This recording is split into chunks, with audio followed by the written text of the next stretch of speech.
On my first day after being transferred to the headquarters as CEO. I had just pressed the button for the executive elevator when a female employee stopped me. This is the executive elevator. Cleaners use the freight elevator. Turn left. I froze for a second. I'm not a cleaner. But not only did she refuse to back down, she shrieked in a sharp voice, "If you're not a cleaner, then are you an intern? Interns use the freight elevator too. If you don't even understand a basic rule like that, you'd better get out right now." I lowered my head and glanced at her name badge. Chloe Bennett, assistant to the general manager. Wasn't she my husband Adrian Blake's assistant? I immediately called him to question him, but Adrian laughed indulgently on the other end of the line. "She's just strict, so don't hold it against her, and take the freight elevator. Otherwise, how is she supposed to hold her head up in front of everyone from now on?" After he said that, he hung up. Seeing this, Chloe looked smug. "Hurry up and get lost.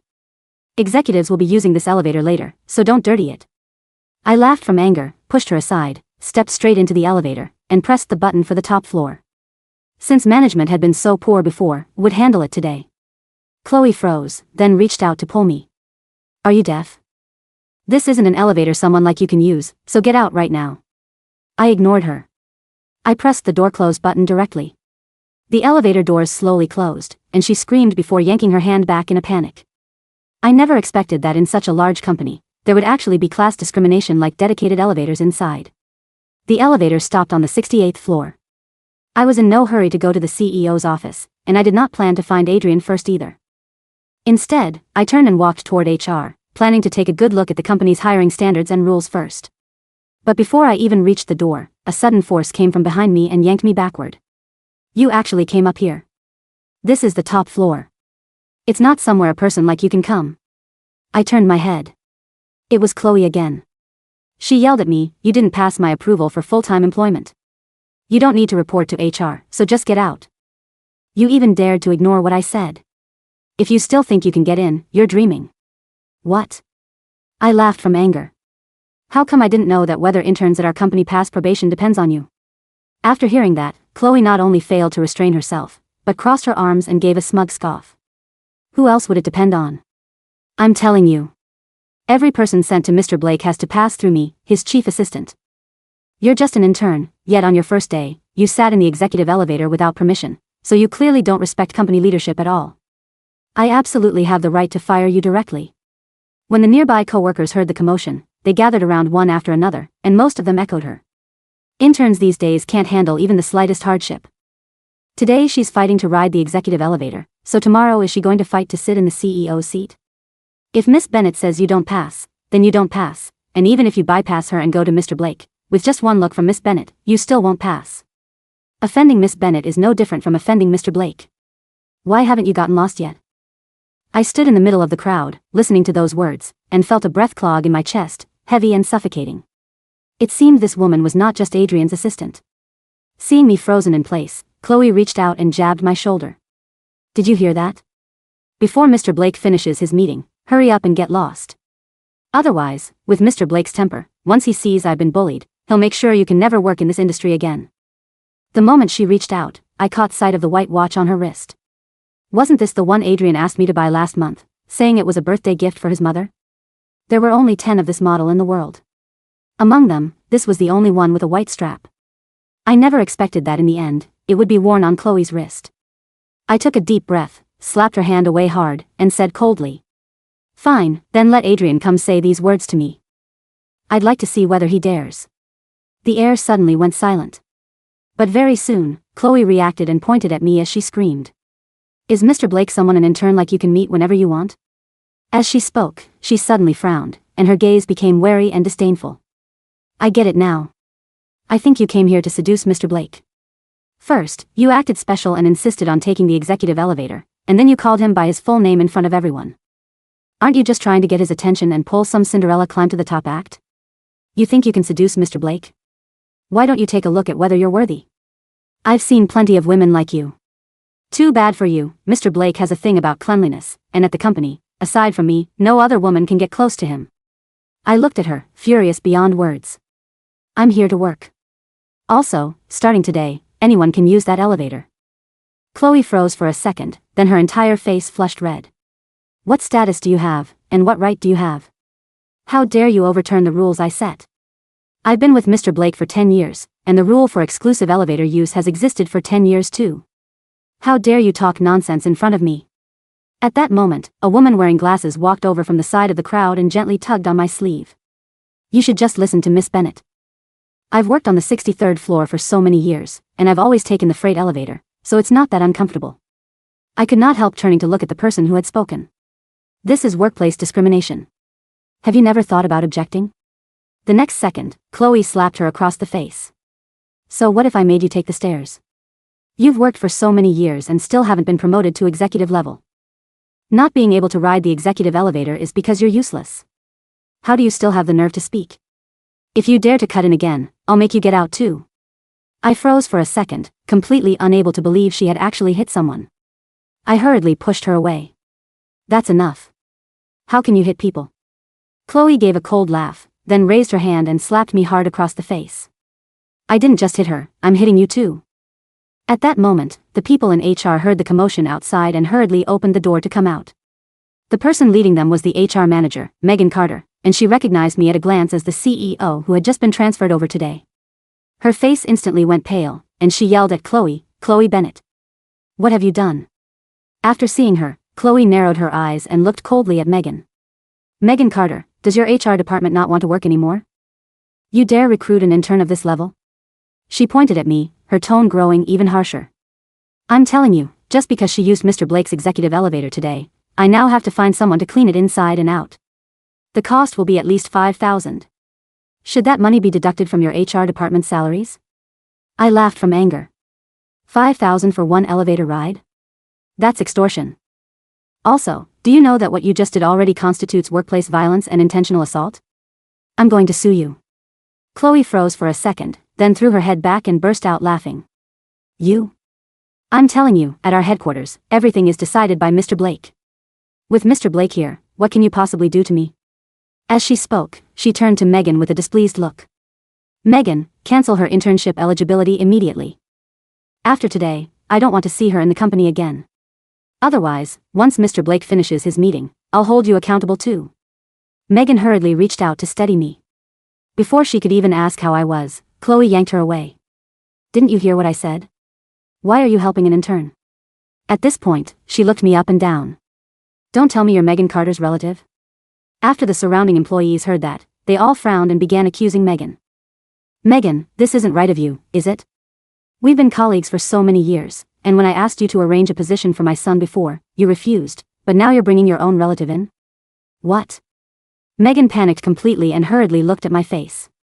When she saw the red mark on my face, her pupils instantly widened. Are you people insane? How could you hit her? Do you know she is? Before she could finish, I pressed down on her hand and gently shook my head. I did not want to reveal my identity so quickly. After all, I still wanted to collect more evidence of Chloe's workplace violations and send her to prison. Megan roughly understood what I meant, gritted her teeth, and said nothing more. Seeing this, Chloe said smugly, I don't care who she is, deal with her immediately. Just then, the conference room door at the end of the hallway was pushed open. Adrian's meeting had ended. Across the crowd, I saw him instantly move right to Chloe's side. Chloe, what happened? I heard you losing your temper from inside. With me here, who still dares to upset you? Chloe instantly looked aggrieved and patted his chest sweetly. Mr. Blake. It's just a new intern. Not only did she break the rules, she even threatened to sue me. Hearing this, Adrian suddenly turned his head. This is outrageous. Who dares to treat you like this on my turf?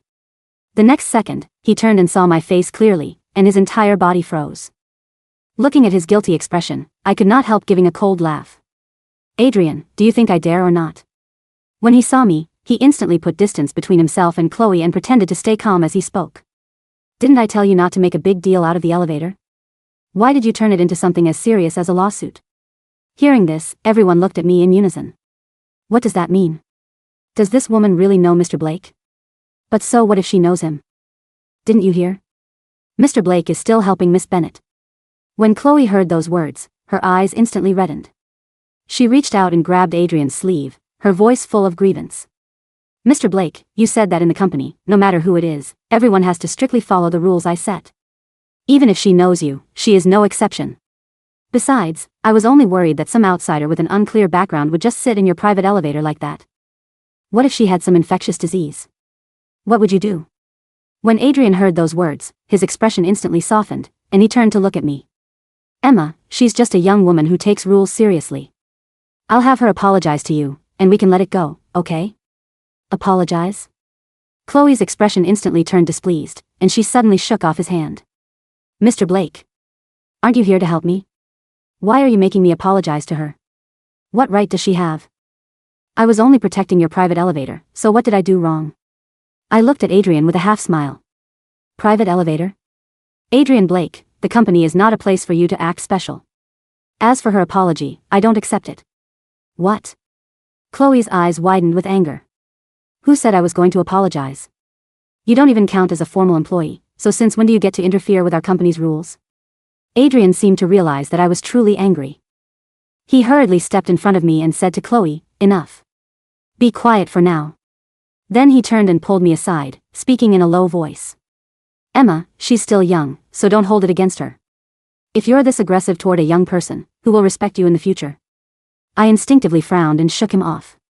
Adrian, she is creating workplace discrimination in the company, and you're actually allowing it? Adrian opened his mouth. That's not what I mean. I turned and glanced at the watch on Chloe's wrist, then could not help sneering. And the way you're protecting your female subordinate, anyone who didn't know better would think she was your wife. Adrian's face immediately panicked. Just as he was about to explain, Chloe burst out laughing. You figured that out too? What? I turned my head and met her smug, smiling face. I have indeed been with Mr. Blake for a long time, so what? Now that you know, why don't you hurry up, apologize to me, and get lost? After hearing her words, the surrounding discussion grew even louder. Oh my God. So Miss Bennett really is Mr. Blake's girlfriend. No wonder Mr. Blake spoils her so much. Actually, I noticed it a long time ago. When I came back several nights, I saw them kissing in the office. I'm dying. This woman thought complaining to Mr. Blake would help her, but she didn't expect that the person she offended was Mr. Blake's girlfriend. Adrian's face went deathly pale. Chloe Bennett. This is the company. Stop talking nonsense. But Chloe did not notice his expression, and she even lifted her wrist and spoke coyly. How am I talking nonsense? This was the birthday gift you gave me a few days ago. Since she already knows, let's stop hiding it. Adrian panicked and grabbed her hard, trying to drag her outside. Are you crazy? Shut up right now. You're taking the day off today, and you can come back to work once you've cleared your head. Adrian Blake, she shouted while struggling. What are you afraid of her for? You're the general manager. When I heard that sentence, I smiled. I turned to Megan and said calmly, Ms. Carter, starting today, fire Adrian Blake. As soon as I said that, the entire room erupted. Especially Chloe, who suddenly pointed at me. Who the hell do you think you are? How can you fire Adrian? Are you out of your mind? Adrian's face was pale, and he suddenly slapped Chloe across the face. Stop talking. Didn't I tell you to shut up? Immediately after, he walked toward me.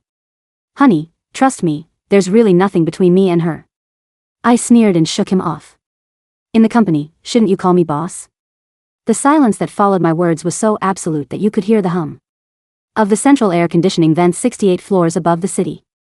Every head in the corridor snapped toward Adrian, then back to me, then to Megan Carter, whose hands were trembling as she held her tablet. Chloe's face went through a rapid sequence of expressions: confusion, disbelief, mockery, and finally, a sharp, ugly sneer. She let out a high-pitched, bark-like laugh that vibrated off the glass walls of the executive wing. Boss? Chloe shrieked, pointing a manicured finger at my nose, her diamond ring catching the fluorescent light. Did everyone hear that? The intern has completely lost her mind. Adrian, look at her. She's deluded.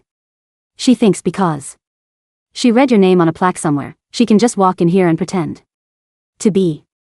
Slap. The sound cracked through the hallway like a pistol shot. It wasn't me who struck her this time. It was Adrian. Chloe was thrown off balance, her heels squeaking against the polished marble as she stumbled back into the crowd of stunned employees. She clutched her cheek, her eyes wide with frantic, uncomprehending shock. Mr. Blake? Chloe whispered, her voice cracking, her voice dropping all its previous swagger. You hit me? For her? Adrian didn't even look at her. His face had turned the color of curdled milk. A bead of cold sweat rolled down his temple, tracing a path down his jawline, before dripping onto his tailored collar. He stepped toward me, his hands raised. In a pathetic, pleading gesture, his knees visibly shaking inside his trousers. "Emma, please," Adrian stammered, his voice choked with terror. "Don't do this. Here. Let's go into the office. Let's talk privately. You just arrived from headquarters today, you're tired, you're stressed from the flight." "I asked you a question, General Manager Blake," I interrupted, my voice dropping an octave, cold and level as ice. "In the workplace, what do you call me?" "B-boss," Adrian squeaked out, the word dying in his throat. The corridor gasped. The employees who had been mocking me seconds ago, the ones who had chimed in about interns needing to know their place and offending Miss Bennett is offending Mr. Blake, instantly went rigid.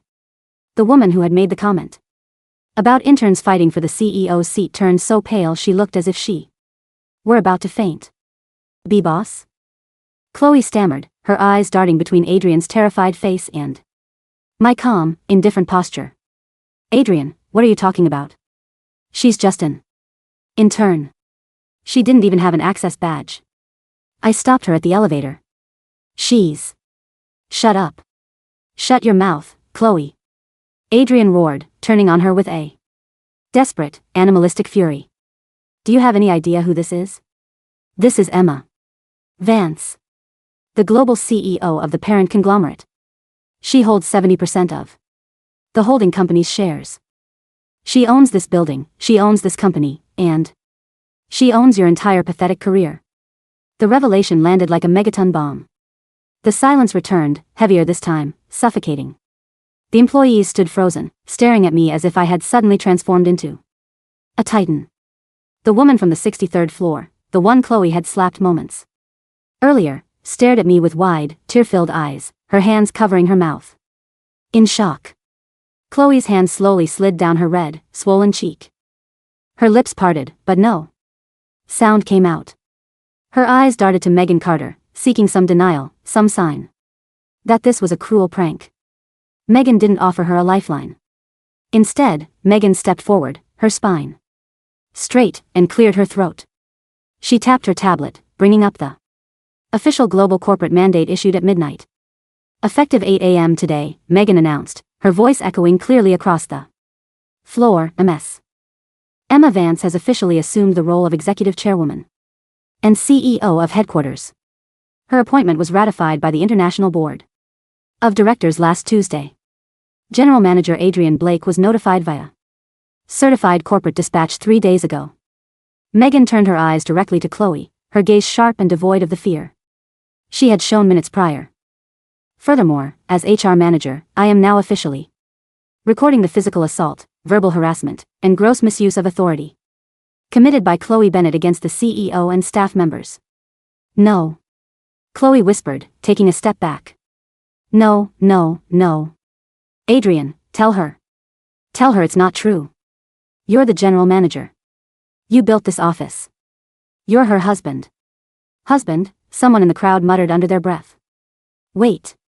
Mr. Blake is married to the chairwoman? And he gave his assistant the limited edition watch." Another voice whispered. In horror. "Oh my God.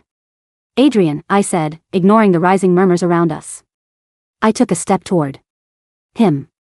He instinctively flinched, shrinking back as if I were about to strike him.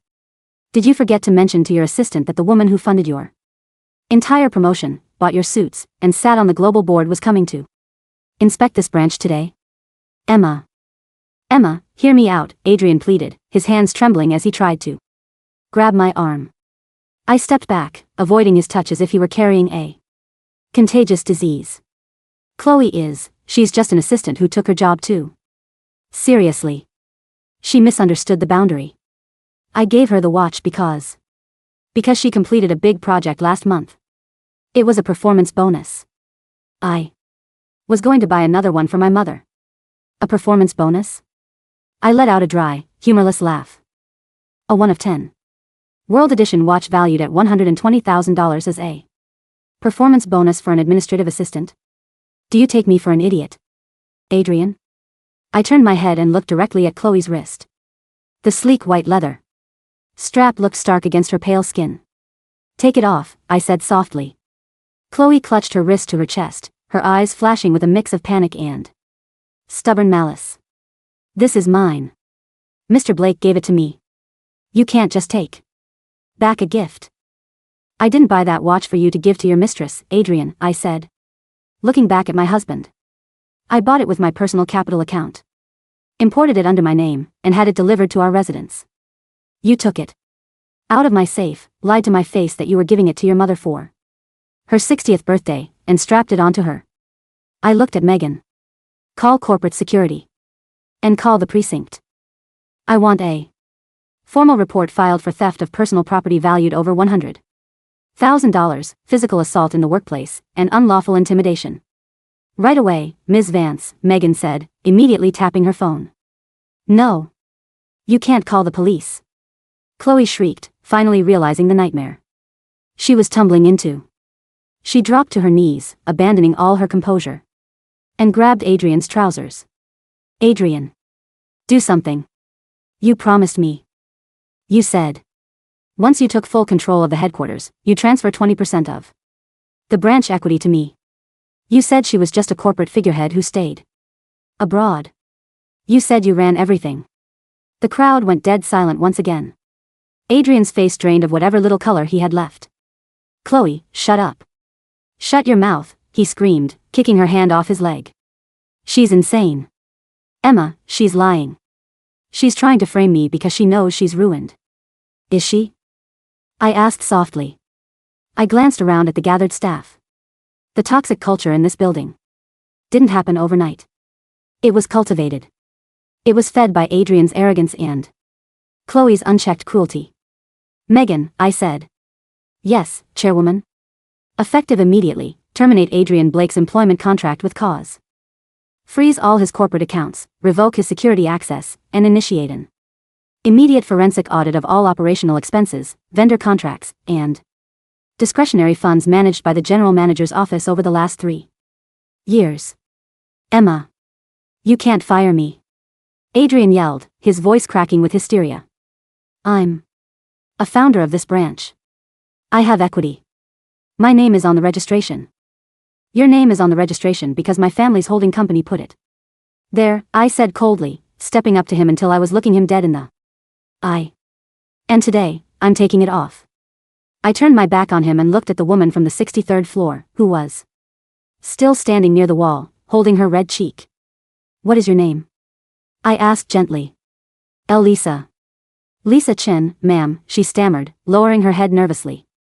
I'm a senior analyst in logistics. Lisa, I said, my voice carrying clearly across the quiet hallway. Starting today, there are no executive elevators in this company. Every elevator in this building is open to every employee, from the cleaning staff to the CEO. Anyone who attempts to create class distinctions, intimidate colleagues, or enforce arbitrary power dynamic rules will be terminated on the spot without severance. Lisa's eyes brimmed with tears, and she nodded frantically. Thank you, thank you, Chairwoman. As for your cheek, I continued, glancing coldly at Chloe, who was still kneeling on the floor, trembling violently as heavy footsteps echoed from the end of the hall. Our legal team will represent you personally in pressing civil battery charges against Miss Bennett. The company will cover all your legal fees and grant you 2 weeks of paid administrative leave. Before Lisa could answer, 6 tall, uniform-clad corporate security guards arrived, accompanied by 2 armed police officers who had been stationed at the building's main entrance. Ms. Vance, the lead officer said, recognizing me immediately and saluting politely. We received a call regarding theft and physical assault on the executive floor. Officer, I said, pointing calmly at Chloe, then at Adrian. Miss Bennett is wearing a stolen watch valued at $120,000, which was removed from my private residence without authorization. She also physically assaulted 2 individuals. On camera today. Mr. Blake is an accomplice to the theft and is currently under corporate investigation for grand embezzlement. Wait. No. This is a domestic dispute. Adrian screamed as 2 security guards clamped heavy hands on his shoulders. Officer, she's my wife. We're having a marital argument. You can't arrest me for taking something from my own home. The watch was purchased under the name of Vance International Holdings LLC. Registered to my private asset portfolio prior to our marriage, I said. Smoothly, pulling up a digital receipt and ownership title on my phone and handing it to the officer. It is not marital property. It is corporate owned. Private inventory. The officer looked at the document, nodded grimly, and looked at his partner. Take them both down. Get your hands off me. Chloe screamed as an officer pulled her wrists behind her back and clicked steel handcuffs over her wrists. The white watch glinted pathetically under the harsh fluorescent light as her arm was pinned. Adrian. Save me.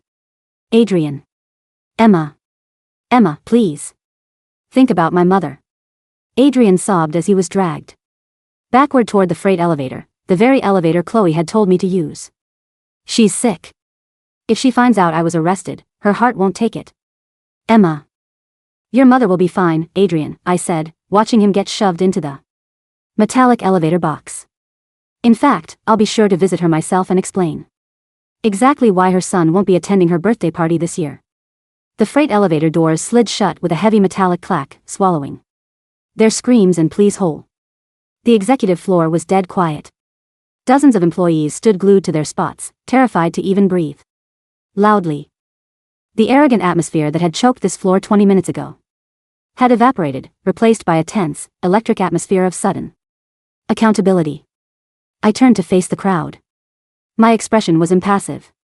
Everyone go back to your desks, I said quietly. In 1 hour, I am calling an all-hands meeting in the main auditorium on the 10th floor. We are going to restructure this company from the roots up. No one dared to hesitate. Within seconds, the crowd dispersed in silence, people practically running back to their cubicles to spread the unbelievable news. Megan Carter walked up to me, holding a box of tissues and an ice pack. Chairwoman Vance, your cheek. She hit you quite hard. Please, let me get you some ice. Thank you, Megan, I said, taking the ice pack and pressing it against my face. The sting was dull compared to the cold fire burning in my chest. I've already ordered the forensic audit team to lock down the general managers server access, Megan said efficiently, bringing up her tablet. What are your orders regarding Mr. Blake's executive team? Fire all of them, I said without missing a beat. Anyone who was brought in by Adrian, anyone who enabled Chloe's behavior, and anyone who turned a blind eye to workplace abuse. I want this company purged of his toxins by the end of the day. Understood, Megan replied. And what about Mr. Blake's family? His mother has been calling the secretary's desk continuously for the past 10 minutes. I looked out the floor-to-ceiling windows of the top floor, watching the sprawling skyline of the city below. Adrian had thought he owned this city. He had thought that after 10 years of marriage, my quiet demeanor and delegation of operational management meant I was weak, blind, and disposable. He had thought he could build a shadow empire inside my company with his young assistant, using my wealth to fund their pathetic little fantasy. He was about to learn how I built this empire in the first place. Let her call, I said softly, my reflection in the glass showing a cold, unyielding smile. In fact, tell her to come to the building. She wanted a big celebration for her birthday, didn't she? I'm about to give her one she'll never forget. An hour later, the main auditorium on the 10th floor was packed to maximum capacity. Over 1,500 employees from every branch in the building filled the velvet seats. The air was thick with nervous energy, whispered rumors spreading like wildfire through the rows. Did you hear? The CEO is actually a woman, and she was the one stopped at the elevator. Chloe got dragged out in handcuffs. Mr. Blake was fired on the spot. The whole GM department is being audited. They say she's purging everyone connected to Blake. I stepped onto the illuminated stage, wearing a sharp, tailored black blazer, my hair pulled back into a sleek, professional knot. Megan stood behind me with a team of independent legal counsel and corporate auditors. The moment I reached the podium, the whispers died instantly. The room became so quiet you could hear a pin drop. I adjusted the microphone. Good morning, I said, my voice echoing clearly through the high-end sound system. For those of you who do not know me, I am Emma Vance, Chief Executive Officer of Vance International Holdings. I paused, letting my eyes sweep slowly over the hundreds of faces staring up at me. Today was supposed to be my silent integration into HQ, I continued calmly. I intended to observe our corporate culture, evaluate our operational efficiency, and meet with department heads. Instead, within 10 minutes of entering this building, I was informed that employees are divided into classes. I was told that cleaners, interns, and mid-level staff are unfit to share an elevator with executives. I saw a hard-working analyst slapped across the face for speaking up. And I discovered that my general manager was running this office not as a business, but as his personal fiefdom. A collective shiver seemed to run through the audience. Effective immediately, I announced, snapping my fingers. Behind me, the massive digital projection screen lit up, displaying a series of financial charts, bank transfers, and internal emails that sent shockwaves through the room. Over the past 3 years, General Manager Adrian Blake and his assistant, Chloe Bennett, have embezzled over $14.2 million from company funds, I said coldly. Gasps erupted throughout the auditorium. They did this through shell vendor companies registered in Chloe Bennett's name, inflated expense accounts, fraudulent bonus payouts, and forged procurement orders, I explained, as the screen shifted to show bank statements detailing millions sent to offshore accounts, along with lease agreements for luxury penthouses and sports cars. While you worked overtime, while mid-level staff were denied basic bonuses and told the budget was tight, Mr. Blake and Miss Bennett were vacationing in the Maldives on corporate funds, I said, my voice cutting through the room like a razor. This ends today. I motioned to Megan, who stepped forward with a stack of formal notices. Starting now, the following reforms are implemented immediately, I said. First, all arbitrary executive privileges, including dedicated elevators, private dining rooms, and secretarial gatekeeping, are abolished permanently. Sparse applause began in the back rows, quickly swelling into a roar of cheers from the lower and mid-level staff. Second, a $2,000 flat retention bonus will be paid out to every non-executive employee on Friday to compensate for the toxic work environment fostered by previous management. The auditorium erupted into thunderous applause. Employees were standing up, clapping wildly, relief washed over hundreds of faces. Third, I added, waiting for the noise to settle. A complete internal whistleblower hotline is now live. Anyone who has experienced abuse, extortion, or unethical behavior under Adrian Blake's management has 72 hours to report it directly to my personal legal team. Full anonymity and protection are guaranteed. I stepped back from the podium, looking at the sea of faces. This company was built on hard work, respect, and merit. If you are here to work, you will be rewarded. If you are here to play petty power games, you will end up in the same place Adrian Blake and Chloe Bennett are right now, in a police holding cell. As I walked off the stage, the standing ovation echoed through the walls, shaking the very foundation of the building. By 2 p.m., I was sitting behind the mahogany desk in the top-floor CEO suite, the office that Adrian had spent the last 2 years decorating with expensive art pieces purchased using company money. Megan walked in, placing a hot cup of black coffee on my desk, followed by a thick leather folder. Chairwoman, Megan said, her face grim. The initial forensic sweep of Adrian's office recovered something else. You need to see this. I opened the folder. Inside were several legal documents, including a forged power of attorney form and a draft equity transfer agreement. Adrian had been planning to slowly siphon off my voting shares in the holding company by forging my signature while I was overseeing our European acquisition. Over the past 6 months, he had even hired a shady legal team to prepare divorce papers that would claim half of my premarital assets under the guise of joint business development. He didn't just want an affair, Megan, I said, staring at the forged signature on the paper, my eyes growing cold. He wanted to strip me of everything I built and hand it to that girl. He was sloppy, Megan said with a contemptuous sneer. He assumed because you loved him and gave him space to run this branch, you were soft. He mistook your trust for stupidity. Where is he now? I asked. At the Central Police Station. His lawyer tried to post bail, but because the amount embezzled exceeds $10 million, the prosecutor denied bail pending a formal indictment. Chloe Bennett is currently in a separate interrogation room.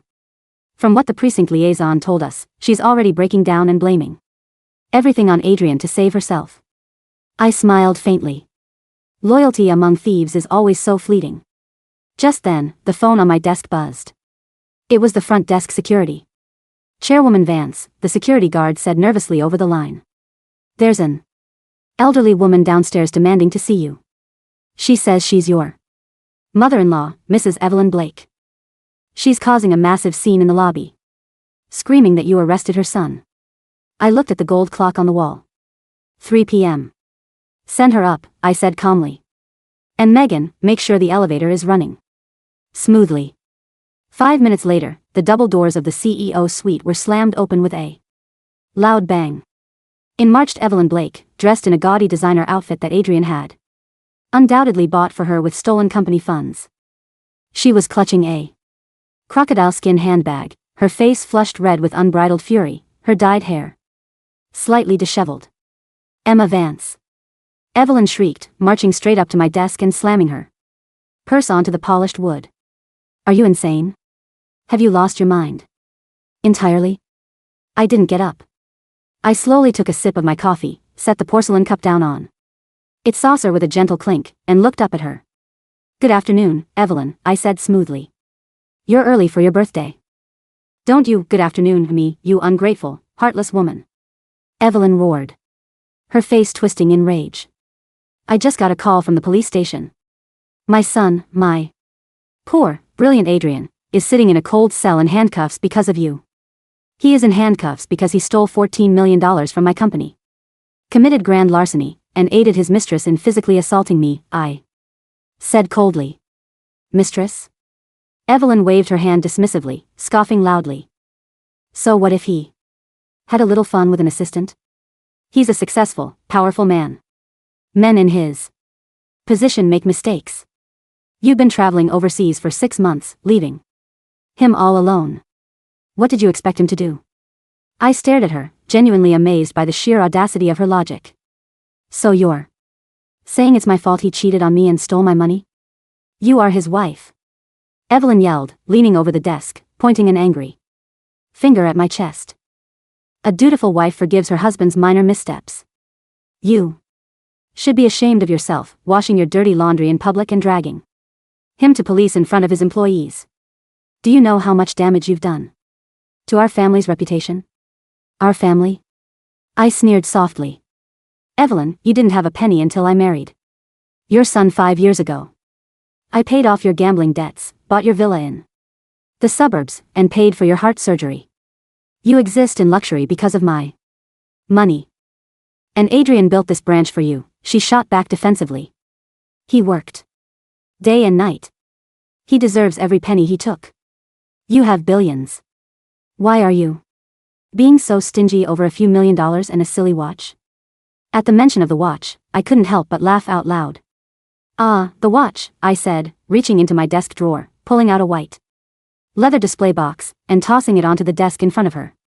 Speaking of the watch, Adrian told me last month that he needed $120,000 from our joint account to buy a limited edition watch for your 60th birthday. He said you had been eyeing it for a year. Evelyn froze. Her eyes flicked to the empty box, then back to me. What? Do you know where that watch was this morning, Evelyn? I asked, leaning forward, my voice dropping to a dangerous whisper. It wasn't in a safe waiting for your birthday party. It was strapped to the wrist of his 24-year-old assistant, Chloe Bennett, who used it to show off to the entire company while she slapped employees and told them they were trash. Evelyn's mouth opened, but no words came out. Her cheeks flushed an even deeper shade of red, this time not from anger, but from embarrassment. He gave it to her, she stammered, her voice losing its loud edge. He gave her your birthday gift, Evelyn, I said ruthlessly. He spent your villa's maintenance fund taking her to Paris. He bought her a luxury condo down the street while you were sitting in your house waiting for him to visit. He didn't care about you. He didn't care about me. He only cared about feeding his own inflated ego. Evelyn slumped slightly, clutching her handbag tightly against her stomach. And no, Adrian wouldn't. He loves his mother. He loves himself, I corrected her coldly. And now, he is going to spend the next 15 to 20 years in a federal penitentiary for financial crimes. Emma, no. Evelyn's voice suddenly trembled, her aggressive demeanor completely collapsing. She dropped to her knees beside my desk, tears welling up in her aged eyes, reaching out to grab the hem of my trousers. Emma, please. I beg you. He's my only son. If he goes to prison, my life is over. Please. Withdraw the charges. We can settle this quietly. I'll make him apologize to you. I'll make him kneel in front of you and beg for forgiveness. I looked down at her, feeling absolutely no pity. It's too late, Evelyn, I said, pulling my trousers out of her grasp. The state prosecutor has already taken over the case due to the scale of the embezzlement. Even if I wanted to withdraw the charges, which I don't, the state will still prosecute him. You monster. Evelyn gasped, her grief instantly turning back into venomous hatred as she looked up at me. You ruined my son. You destroyed our family. No, I said, standing up and pressing the button on my intercom. Your son destroyed himself the moment he thought he could step on me to build his little paradise. The office doors opened, and 2 security guards walked in. Escort Mrs. Blake out of the building, I ordered calmly. And revoke her access to the residential villa. The property is registered under Vance International, and eviction proceedings will begin tomorrow morning. Emma Vance. You can't do this to me. I'm an old woman. Where am I supposed to live? Evelyn screamed as the guards firmly lifted her by her arms and dragged her toward the door. You'll rot in hell for this. You hear me? You'll rot in hell. Her hysterical shrieks faded down the long hallway as the heavy double doors closed softly behind her. Over the next 3 weeks, the downfall of Adrian Blake and Chloe Bennett played out like a corporate execution broadcast in real time.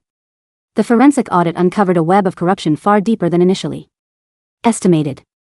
Adrian hadn't just stolen $14 million, he had taken out illegal high-interest loans using company assets as collateral, totaling over $30 million, to fund failing overseas investments recommended by Chloe's brother. When the news broke in the national financial press, the scandal rocked the business world. Headlines dominated the news for days. Vance International CEO uncovers $44 million embezzlement scheme on first day at HQ. General manager and assistant arrested for grand larceny and corporate fraud. Classist elevator policy abolished as chairwoman Emma Vance restructures HQ. In the interrogation rooms, the former lovers quickly turned on each other. Chloe provided the police with years of encrypted chat logs, recorded phone calls, and forged documents proving Adrian was the mastermind behind the slush funds, hoping to secure a plea deal. In response, Adrian's legal team submitted evidence showing Chloe had personally pocketed over $5 million in kickbacks from fraudulent vendors and had used company credit cards to purchase real estate under her parents' names. Neither was spared. The court refused to grant bail for either defendant due to the flight risk and the sheer scale of the financial crimes. 1 month after my arrival at HQ, the final court hearing took place. I attended the trial in person, sitting in the front row of the gallery dressed in a pristine gray suit. Adrian sat at the defense table, wearing a faded orange prison jumpsuit. In just 4 weeks, he had aged 10 years. His hair was messy, his eyes were sunken and bloodshot, and his once boastful demeanor was completely shattered. Next to him sat Chloe, looking equally gaunt, her expensive makeup and designer clothes replaced by standard-issue prison attire, her wrists chained to her waist. When Adrian turned his head and saw me sitting in the public gallery, his eyes filled with a desperate, pathetic pleading. He mouthed the words, "Emma. Please, save me." I looked at him with complete indifference, as if staring at a stranger on the street. The judge slammed his gavel down, bringing the courtroom to order. In the matter of the state versus Adrian Blake and Chloe Bennett, the judge declared, his voice booming through the silent courtroom. The court finds both defendants guilty on all counts of grand embezzlement, corporate fraud, tax evasion, and conspiracy. The judge looked down at Adrian over his glasses. Adrian Blake, for your lead role in orchestrating a systemic $44 million fraud scheme and abusing your corporate authority, you are hereby sentenced to 22 years in state prison without the possibility of parole for the first 15 years. Additionally, all personal assets, bank accounts, and real estate registered under your name are seized for corporate restitution. Adrian collapsed onto the defense table, sobbing uncontrollably, his shoulders shaking as his attorney tried in vain to comfort him. The judge turned his attention to Chloe. Chloe Bennett, for your active participation in grand larceny, conspiracy, tax fraud, and physical assault, you are hereby sentenced to 12 years in state prison, along with full asset forfeiture. Chloe burst into a frantic, high-pitched scream, thrashing against her restraints as the bailiffs grabbed her arms to drag her away. No. Please. I was just following his orders. He tricked me. Adrian lied to me. Please. As the guards dragged them toward the side-holding cell, Adrian managed to twist his body around, looking at me one last time through his tears. Emma. I'm sorry. I was wrong. Please don't abandon me. I still love you. He wailed, his voice echoing pathetically off the high court ceilings. I didn't say a word. I simply stood up, buttoned my blazer, and turned my back on them forever. 6 months later. The morning sun broke through the clouds, casting a golden glow over the glass spire of Vance International headquarters. I stepped out of my private vehicle at the main entrance of the building. The main lobby was bustling with hundreds of employees arriving for work. The atmosphere was completely transformed from the day I first set foot here. Gone was the suffocating tension, the arrogant division of staff, and the quiet fear that had once defined this office. In the center of the lobby, a large bronze plaque had been installed, engraved with a new corporate motto: integrity, respect, and equality for every voice. As I walked toward the elevator bank, several employees smiled and greeted me warmly. Good morning, Chairwoman Vance. Morning, boss. Good morning, everyone, I replied with a warm, genuine smile. I reached the elevator area. The old executive elevator sign had been completely removed. In its place was a sleek, digital screen displaying open access for all floors. The elevator doors slid open. Inside stood Lisa Chen, who had recently been promoted to head of logistics audit after her brilliant performance in helping clean up the department's vendor operations. When Lisa saw me, she smiled brightly and held the door open button. Going up to the 68th floor, Chairwoman? Lisa asked cheerfully. Yes, Lisa, I said, stepping into the spacious elevator alongside 3 summer interns and 2 members of the maintenance staff carrying toolboxes. The elevator doors slowly slid shut, reflecting the bright, confident faces of the people inside as we ascended together toward the very top.